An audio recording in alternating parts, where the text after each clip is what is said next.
The video, created as a smear campaign and hit job against the president, is a poor and shoddy work product the National Bureau of Investigation, or NBI, easily unraveled and traced, and a warning to other devil-may-care pranksters never to emulate.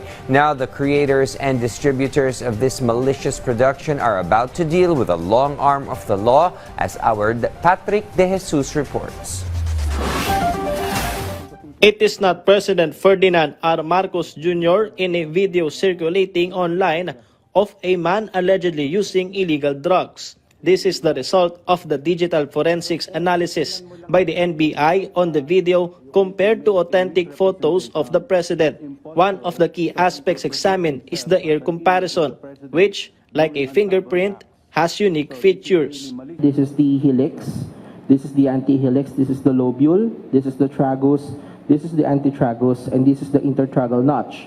So as you can see, from the two photos that were presented as spectral analysis from the video spectral analysis, you can see that this is the tragal notch here are embossed, compared here, which is not that embossed. Also, the intertragal notch is larger here. This is narrower on this picture. Also, the antitragus here is more embossed as compared here, which is not embossed. So it means this picture is definitely not the same.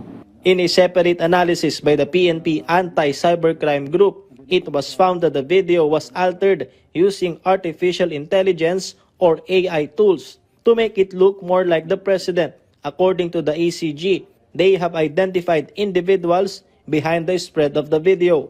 There was also another post stating or saying that this video was taken in 2012. So what we did is we also gathered photos of the president in 2012, and then we again compare, at ganun din ang result, very different. Through our cyber patrollers, marami na sir kaming na-identify, and this will be a focus now of our investigation. The NBI, DOJ, and DILG assured that those continuing to spread this malicious video will be held accountable. The video was first shown at a gathering of the group Maisug in America. Gawa ito ng mga disgruntled na tao na ang nakakainis ay minamaliit ang intelihensya ng ating kababayan. Akala nila napakaliit ng utak nating mga Pilipino. What if sa inyo mangyari ito? What if babuyin kayo ng ganito? At hindi malayo ito sa dami ng teknolohiya ngayon, sa dami na mag-e-eleksyon ka pa. Patrick De Jesus from the National TV for a new and better Philippines.